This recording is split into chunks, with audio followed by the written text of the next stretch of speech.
government-induced war to cripple the Black Power movement. Drugs is what slammed the door on the Black Power revolution. Yes. Okay? And they did it to totally dissipate that energy and disorient the community. When drug addicts in the black community were engaged, they were treated as criminals, arrested, and locked up. Yeah. They were not put in treatment centers. There was no safe injection sites. You understand? There was no public health approach to the crack addiction in the black community. Fast forward now, 40 years later, we have a opioid crisis in white America that is probably worse than the crack epidemic in black America. Yes. But as opposed to treating these young white children like criminals and offenders against the law, instead of locking them up, they've chosen to approach it as a public health problem. So they're giving them safe injection sites, treatment, hospitalization. They're being given leniency in court if they are even arrested. Because from what I'm seeing with the opioid crisis, they're not even arresting them for possession. They're simply taking them to the medical treatment facilities and mental health treatment facilities. A total contradiction and a total different approach than what they did to black folks. Yeah, and that's why we have these in-depth conversations about what's happening currently today. And folks need to pay attention. So that's why, Pastor, we're going to load up your church with a host of folks coming here to hear life-saving information, how we can save our communities, our kids, even our elderly folks. I'm finding more elderly folks that are doing opiates now. Yes, indeed. And, we also have a very high depression rate amongst the elderly, and we have a very high suicide rate amongst the elderly. Abuse rate amongst the elderly. Because what happens is when grandma gets old, first of all, the depression kicks in because she no longer have the control, okay, over her body she once did. The systems are beginning to break down because we're not meant to be here forever.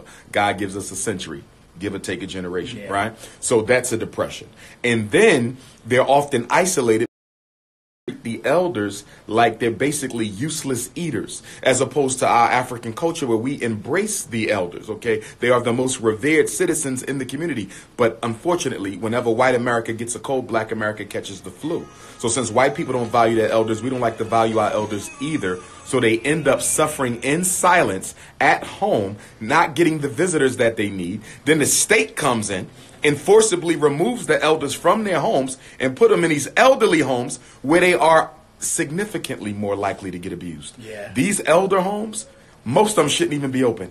What I've seen happen in these elderly homes is absolutely unacceptable. I know sometimes it can get difficult to take care of an elder. I understand that. And sometimes it comes a point where you do have to transfer them over to hospitalization given the extent of the medical challenges. But when you have a mother or a father who has a mild complication, maybe they're just going blind or deaf, you know, or they may just be diabetic, there is no reason in my opinion anyone. But no elderly parent should be put in an elderly home when they're suffering from a complication that is clearly manageable. Yeah. We have to stop throwing away our parents. That's a European.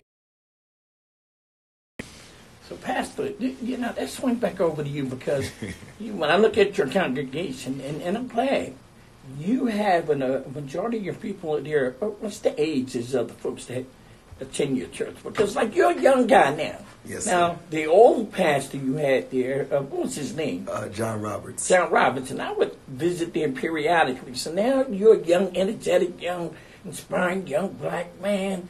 Are you getting a lot of young folks coming in there? Yes, so it's... I still have older people, and like Dr. Umar said, is that I definitely, I revere them, and because I believe that even though they can't do, they know how to do. And I don't think that I think they're still worth something, and we very much so still appreciate them. My chairman of my deacon board just turned 81 a week ago, and we celebrated him with cards and, you know, balloons and different things to help him to live, because there's knowledge and there's information, even though that I can physically do. But there's things that he can't physically do that you know that I can do. But he got that wisdom. But he got that wisdom and he got that knowledge. And the Bible says, you know, that you ought to call the old because they're wise. You call the young because they're strong. You know, it's like, so it's definitely together and not cast those who have already gone away, because they can help me in one way or one way or another. And there's plenty of times information, even in this generation, in this day and time, knowledge that He has given to me that has caused me much so successful. Powerful. Yeah. Old man for counsel, young man for war. Yes, yes. So phone lines are open, 215-634-8065. Concerns or comments, give us a call. We need to hear your feelings about what's happening in the communities. And a plethora of things we talked about, education in schools and gentrification, and just really looking out for our youth and our elderly folks. Well, I tell you this, one of the big issues we got right now, well, the three biggest, first of all, the 5 major problems in Black America, and they're no different in Philadelphia, right? Gentrification, the cleansing of Black folk. And I know pastors see it, looking in North Philly, it ain't the North Philly we grew up in at all. No. So the whites are coming in, and they're being aided by the city government. We got to be honest. Tax abatement. That 10-year tax abatement is allowing white folk to come in, buy up all of the property in middle to low income neighborhoods, and then they don't have to pay no city tax, no school tax for 10 years. But then you turn around and say you don't have enough money to fund the recreation centers, you don't have enough money to open up all the pools, you don't have enough money to help fix the schools, but you're giving away $43 million in tax revenue with these 10-year tax abatements. So the city is willing to go broke to let white folks take over the Black community. Not only that, check this out. I was doing some research on this. Philadelphia leads the nation in gentrification. And the gentrification in Philly is worse than San Francisco, which was considered the... Remember, for a while, the population was going down in Philadelphia. Remember, Philadelphia used to be 2.5 million. Yes. Then it went to 2 million. Then it went to 1.5 million, right? Well, guess what happened between 2016 and 2017? It started to climb. 1,000 folks moved into the city, most of them white. Wow. Now check this out. Even though Philadelphia is diverse culturally, it is still the most segregated city in America. They said Philadelphia may be more segregated residentially than Chicago. Wow. So listen, we got a caller calling in on line 1. I think it's Bobby calling from Southwest Philadelphia.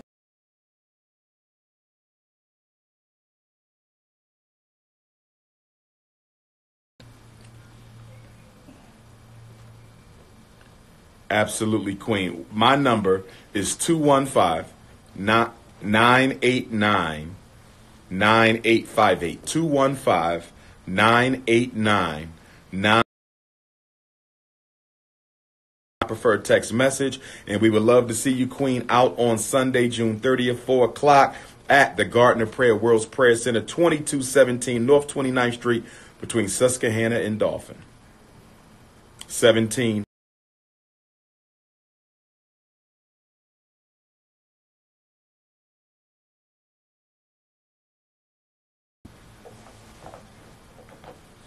That's all right. Take your time. 2217, 2217, North 29th Street, 4 o'clock, between Susquehanna and Dolphin Street. Yes, ma'am. North Philadelphia all day.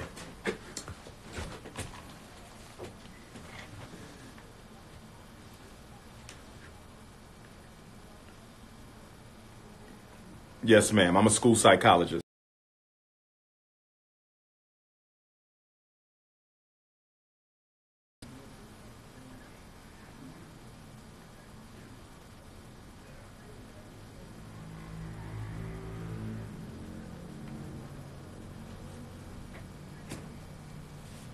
Mm-hmm.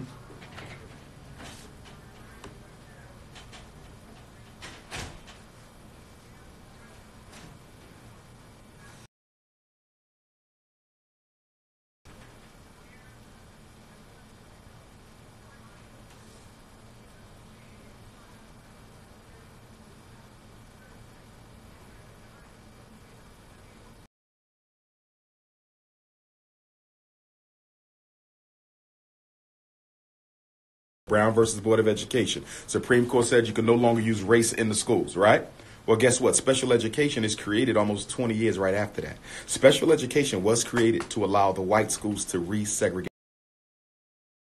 because of color. You would now do it based on condition. In other words, I'm not putting the black boys in that room because they're black. I'm putting them in that room because they're retarded, emotionally disturbed, learning disabled, ADHD. So special education is the resegregation law. But let me also say this. The reason they desegregated the schools isn't because they thought black kids needed to be educated with white kids. It was because black children were inventing things that black folks wasn't even thinking about in those black one-room schoolhouses. Remember, the gas mask, that was a segregated.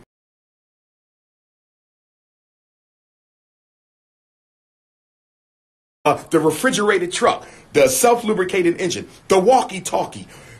All of these inventions came out of the minds of black kids before school desegregation. They didn't desegregate to educate. They desegregate to exterminate the intellectual power of black children. Wow. We did it and they hit it. We did it and they hit it. Yeah. Because when we taught our kids, we developed their ability to think. When the white folks got our kids, they simply indoctrinated them with what they wanted them to believe. There's a big difference between teaching and stimulating their natural God-given ability to produce and create. When intellect meets imagination, we all become gods. Wow. Pastor? Man, oh man, he just said a wealth of information. I think that is definitely true. Is that a lot of times we think that we spend so much time trying to be integrated and try to be with them, but I truly believe that sometimes they only integrate just so they can keep a close watch on us. Supervision. And basically, harbor and, get our information, and because a lot of times we don't see the potential in ourselves. So they get us, all together, monitor us, and they see the potential before we see the potential. Or they have the resources to be able to do stuff before we have the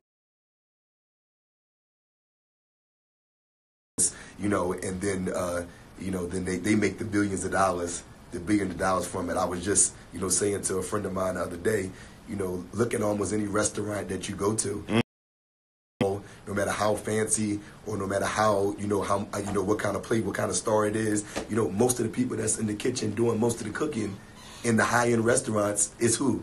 It's us. They look just like me. They just like, yes. but who the people making the money? Yeah. who the lowest people on the totem pole is like. So they take our gifts and they make money off of it. Right. Oh, but it's mainly because we don't know how to be a good steward over what we have. That's right. That's right. You mentioned something, and it's funny. I was just in Jackson, Mississippi. Ran into a young lady. We talked about gentrification, and she said she was from Florida, and she mentioned climate gentrification. I thought it was quite interesting, so I started listening. She says in Florida,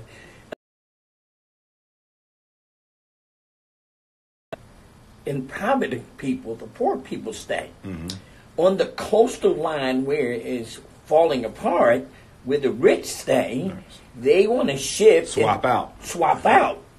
And climate gentrification and move those folks that are above sea level, our people, and move them back down here. And I said, wow. So this whole thing with gentrification is a national thing. Oh, it's national. You just mentioned Philadelphia is leading the nation. Philadelphia leads. In fact, check this out. There's 7 cities that accounts for more than half of the gentrification in the country. So take all the gentrification in America. Take all of the ethnic cleansing that's pushing poor blacks out their neighborhood. All of it. 7 cities account for half of it. Philadelphia, New York City, Los Angeles, Washington, D.C., San Diego, Chicago, and Baltimore. And remember, for a long time, nobody touched Baltimore. Go to Baltimore now. White folks are swirling all over it. Wow. Oh, yes. Remember, when white folks left the inner city, they only left because we came. Right. Remember, World War II, they told us come up, get these jobs. When the white folks came back from the war, they said, we don't need y'all no more. Get lost. Yeah. That's where the ghettos came from because they took our jobs back, right? So then white folks ran away with the white flight to get away from black folks. But guess what? We started following them out to the suburbs. Absolutely. So white folks said, damn, I can't go nowhere without Negroes wanting to be next to me. So the white folks said, if they're going to be wherever I be, why don't we lead them out here and go back to where we want to be? Think about it. Why we driving so far out? Thank you. If I want to go to an Eagles game. They working in the city. That's what I'm saying. Think about it. The rich white folks living out there. They got to sit in traffic for an hour to go to an Eagles game. An hour to go to a Sixers game. They don't want that. They say these poor black folk in the middle of the ghetto, they can take one sub stop Literally. And they at their game. They said this can't be that way. Privilege is supposed to be for the rich, not for the poor. And that's why they swapping out. You know, it's funny. I had a young lady work with me, an older sister who, and it's very interesting, 20 years ago, she would get on the train at Center City, and she would ride all the way to the far northeast Patterson. where she Oh, lived. no, northeast. And then she mentioned that as the years progressed, everybody would get off on the first L stop once they leave Center City. And then there was a shift, a paradigm shift. And now our people are riding to the end Yes. of the line. Oh, yes. Right? Yes. And then those folks, the other folks, Yes. now getting off at the first stop. Oh, yes. So when you look at gentrification and development in these places here, it's quite obvious what is going on. Oh, without question. The ghetto is now going to be the suburb. And the suburb is now going to be the ghetto. I don't know if you caught this, but SEPTA had a couple public hearings on how they was going to modify the public transportation route. And they're planning down the road that some of these regional trains that come in, they're going to cut them off. You know why they're going to cut them off? Because we're going to be out there. So they're going to make sure you can't even get into the city to get a job. Now, let's take this to a Holocaust. Let's take this to a Holocaust perspective. What do we know? What did Adolf Hitler do with the European Jews? Okay? He crowded them into ghettos where they were beyond the sight of the German people, so they could be more effectively exterminated, because where they lived, nobody cared to be. If I want to exterminate black people,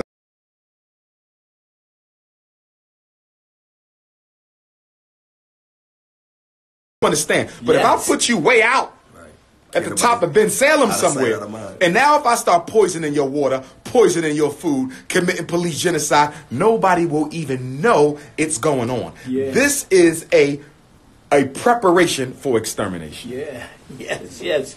We got another call on the line. Boy, oh boy, the discussion is getting kind of right where we needed to be. We got Hakeem calling from South Philly. Is that Hakeem? He dropped.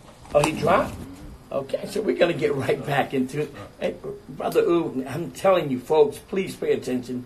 5 major problems: gentrification, miseducation, police genocide, incarceration, and access to wealth. Gentrification, miseducation, incarceration, police genocide, and access to wealth. Those are the 5 fingers of death for black America. Those are the 5 things we need to be focusing on. Now, everybody getting hyped for the upcoming city council election, right? Everybody went around and vote. I ain't heard a candidate yet. Not one of them. And many of them I know. And I love and respect them. But I ain't heard a black city council candidate yet give me a solution for miseducation, gentrification, mass incarceration, police genocide, or access to wealth. And then they want to say, why don't you vote for me? Because I want a solution. Not a Band-Aid. I want a solution. And the reason why our black elected officials can't give us solutions is because they're funded by the Democratic Party. They're funded by the same people causing the problem. How are you going to get a solution out of somebody being funded by the problem causer? Yeah, yes.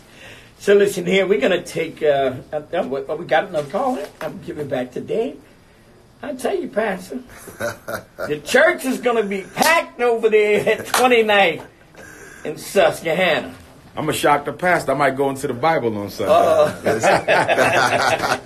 So we got Barbara calling from Camden, New Jersey. Barbara, welcome to the show.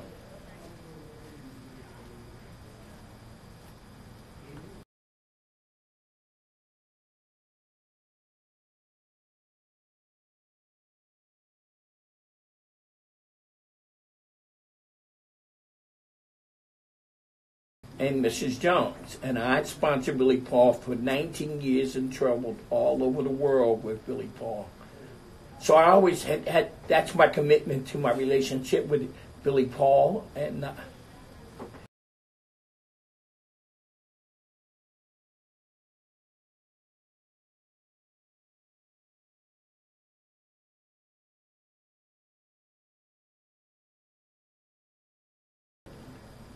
okay, my producer will get your phone number, and I'll make sure you get a copy of This Is Your Life. Thank you so much, Miss Barbara. Hold on, don't. Dave will get your number. All right. Yeah. So No solution. See, we got to understand something. Black America have been doing worse. The more black people we've elected. The more black people get elected, the worse we do. You know why? It's not that they're bad people. They're funded by the same people we're fighting. If you tell me you're running for office and you're a Democrat, a Republican, Green Party, Libertarian, I don't vote for you. You know why? Because I know you have to follow the party's agenda. You are not, if you're not an independent candidate, you're not an independent thinker, which means you don't have any independent solutions. See, if you're a Democrat, a Republican, Green Party, Libertarian, you're only going to push the agenda of your party. You have never met a black politician who was more loyal to black people than their party. Well, I'm telling you again. So here's what we need to do. We're going to take our final break, and we're going to come back and wrap things up. Don't forget.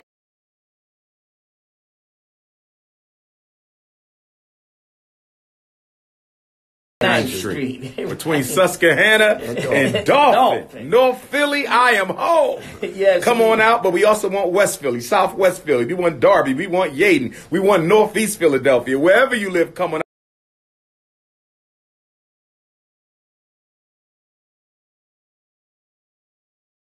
Couple weeks, and you need to be ready. Let's talk about the gentrification. Let's talk about taking our city back. We don't need the politicians. All we need is black power.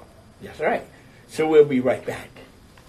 Yes. Tumors and co-occurring disorders are chronic diseases that do not discriminate. Pastor gonna get a few more calls. they go me. Hey, Nash, what are you doing? What are you doing up there? I'm coming up there with the boys. I might need all y'all. They said, they should. You think you're going? You think y'all going to have to be? I think they should be there. I said, and representing the church. You know what I mean? They should have their families come. Yeah, and representing the church. Yes, indeed. So here's what we're going to do. When we go back on, we're going to close out. People you want to thank. Your deacon board, some other people, family, that whole thing. Then we'll close out with you. And then people you want to thank. And then give out the phone numbers and the website again, how people can pray.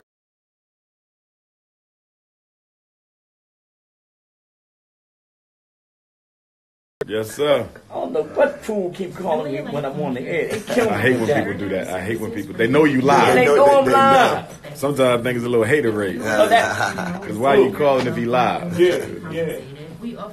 But you know, University of Pennsylvania, the land that it sits on, that was once the ghetto in West Philly. You do know that. Exactly. Back in the 1970s, they started moving the blocks out, and that's when UPenn took that over. Temple University, that was all ghetto. All the universities sit on top of the old black ghettos. All ghetto. The same thing. Yeah. Crazy. And they're going to keep on doing it. And they keep building, and all the politicians play right along with them. Yeah, I remember Darrell Clark told us that Temple University wouldn't be allowed to go beyond 18th Street, I think it was. They all way up to 30th Street. They all up to this, yeah. And you know what's funny? Darrell and the mayor said, they ain't gonna build no stadium down here. The white folks got money, and the lawyer said, listen, he can say what he want to say, but we still moving towards building. I know they wanted that stadium back at Temple. But see, they done shit. Now they done eased up. And they just bought one of my friend's churches on brought in Master. They've been trying to get that church for years. Right, I know the board. But it's an older church. It's popular. By the YMCA. Yeah, Mount Olive Holy Temple. But then they catch on fire.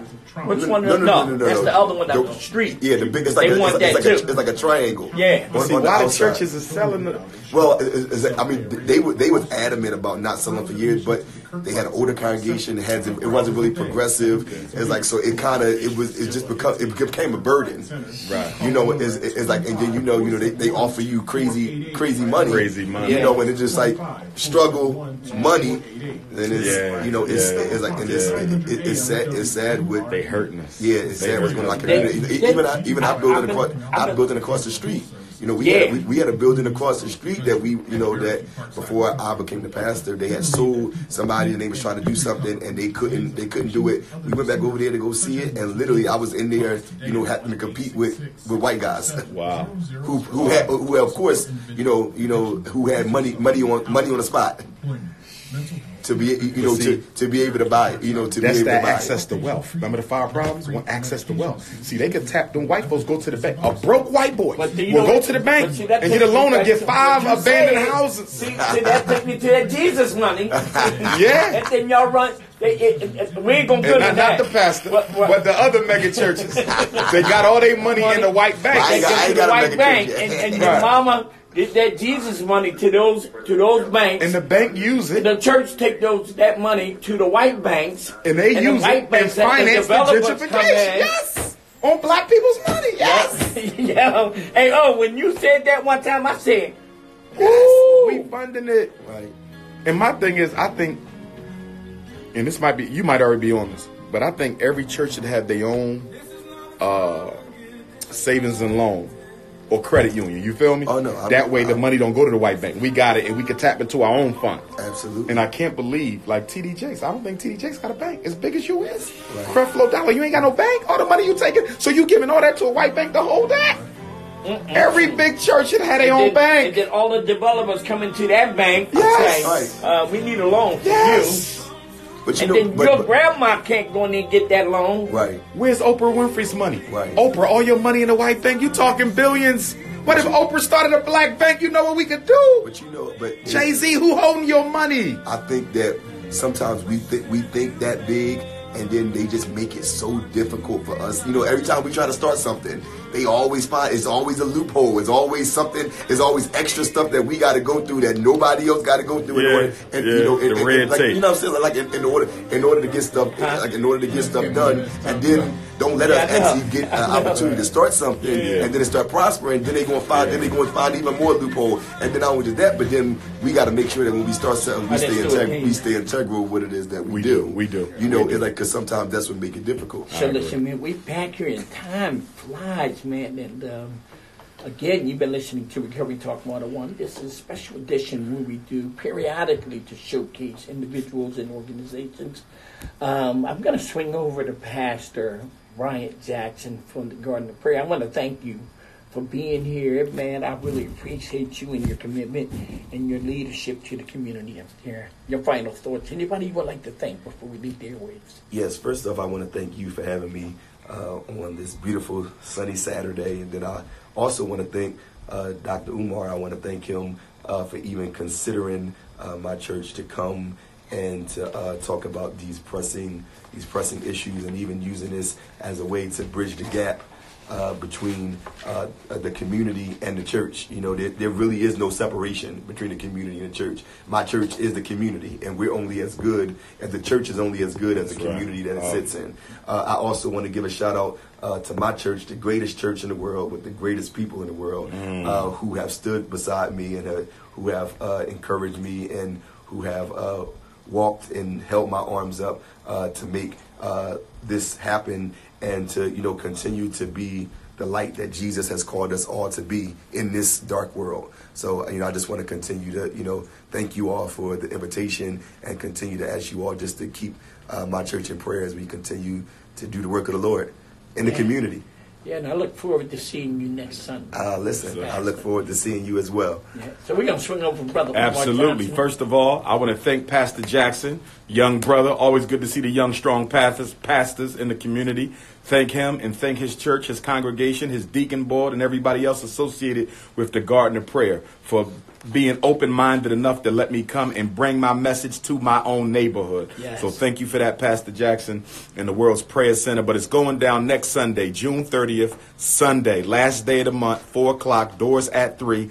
All children are free. All elders are free. Everyone else, $20 donation. You can make it at the door, or you could go to drumarjohnson.com, DRUMAR Johnson.com. Ticket price don't change. 20 at the door, 20 online, and we're going to use this money to help fund the Frederick Douglass Marcus Garvey Academy that we purchased in Wilmington, also fund the National Independent Black Parent Association, also fund the Shockumentary School to Prison Pipeline documentary that I'm working on, as well as the college tour for our young men and women. 215-989-9858, 215-989-9858. Black Power. Dr. Umar Johnson, thank you so much. Thank you, Bob. We got to bring you back. Anytime. We're going to bring you back in here. Anytime. I'm here. We're going to bring you back in here. Anytime. Hey, Lloyd. So we want to thank our producer, Dave, for holding things down. Man, it's really been good. My final words have always been love someone because someone needs to love you back. To my wonderful wife, First Lady Sheila Ford. We rolling out tonight to my 2 daughters, Sierra and Quadia. And Sayer and Samir, my family, we love you guys. Lloyd, where we going tonight, We're Lloyd? going everywhere in the Caribbean where reggae music is played and soca music is played, like Trinidad, Barbados, Jamaica, Antigua, the Virgin Islands, Puerto Rico, the Cayman Islands, you know, Barbados. Did I say Barbados? Barbados, Everywhere. man. Flying fish, flying fish. And Cuckoo, the national dish. Yes, yes. So that's our good friend Lloyd Cummings. He's coming to you guys right here at 900 AM WURD 96.1. Don't change that dial. Until next week, peace, and we're out of here. Where you from, Brother Lloyd? Jamaica, man. Oh, I keynoted the Marcus Garvey celebration, Ocho Rios, 2 years ago. Largest one ever. I blew it down. Garveyite #1 right here. Yeah, man. Yes, sir. Good. So we're going back in there. This year marks the centennial for the Black Star Line. Yes, 1919, which was incorporated in Delaware. I just bought 2 schools in Delaware. 2019, 1919. Centennial. Garvey is in the world with. Yeah, man. Yeah, man. Beautiful. Appreciate you, black man. Always a pleasure. Yes, sir. Yes, sir. Get that out your way. Let's take some pictures. You got your phone? Oh, sure. Let's do it. Hey, huh? With a little trash. Take them on mine, and I could share them if we need.